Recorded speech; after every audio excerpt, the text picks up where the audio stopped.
మోసపోయావా? మోసగించారా? Okay. మోసగించి నవ్వుకుంటున్నారా? నవ్వనే.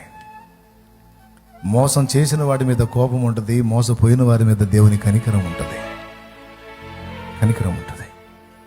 మోసపోయావు కానీ మోసం చేయలే.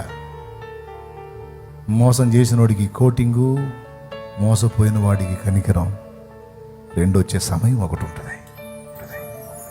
అన్యాయం చేయలేదు, అన్యాయం అయిపోయావు. అన్యాయం గావించబడ్డా. నువ్వు అన్యాయం చేయలే, కానీ ఎదుటోళ్ళు నీకు అన్యాయం చేస్తారు. ఓకే. అది వాడి టైం, వాడు చేశాడు. నీ టైం వచ్చింది. అప్పుడు అన్యాయం చేసిన వానికి జరిగే ప్రతిదండం నువ్వు చూస్తావు. అన్యాయం పొందిన నీకు దేవుడు చేసే న్యాయం ఏదో నీకు అర్థమైంది.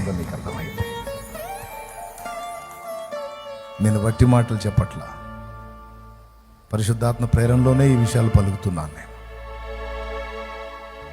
దేవుడు తీసుకొచ్చిన టైం, దేవుడు తీసుకొచ్చిన అవకాశం, దేవుడిచ్చిన అనుకూలత నీ దాకా వచ్చిందాకా ఆగో. వెయిట్. ఎంతమందికి విశ్వాసం ఉంది?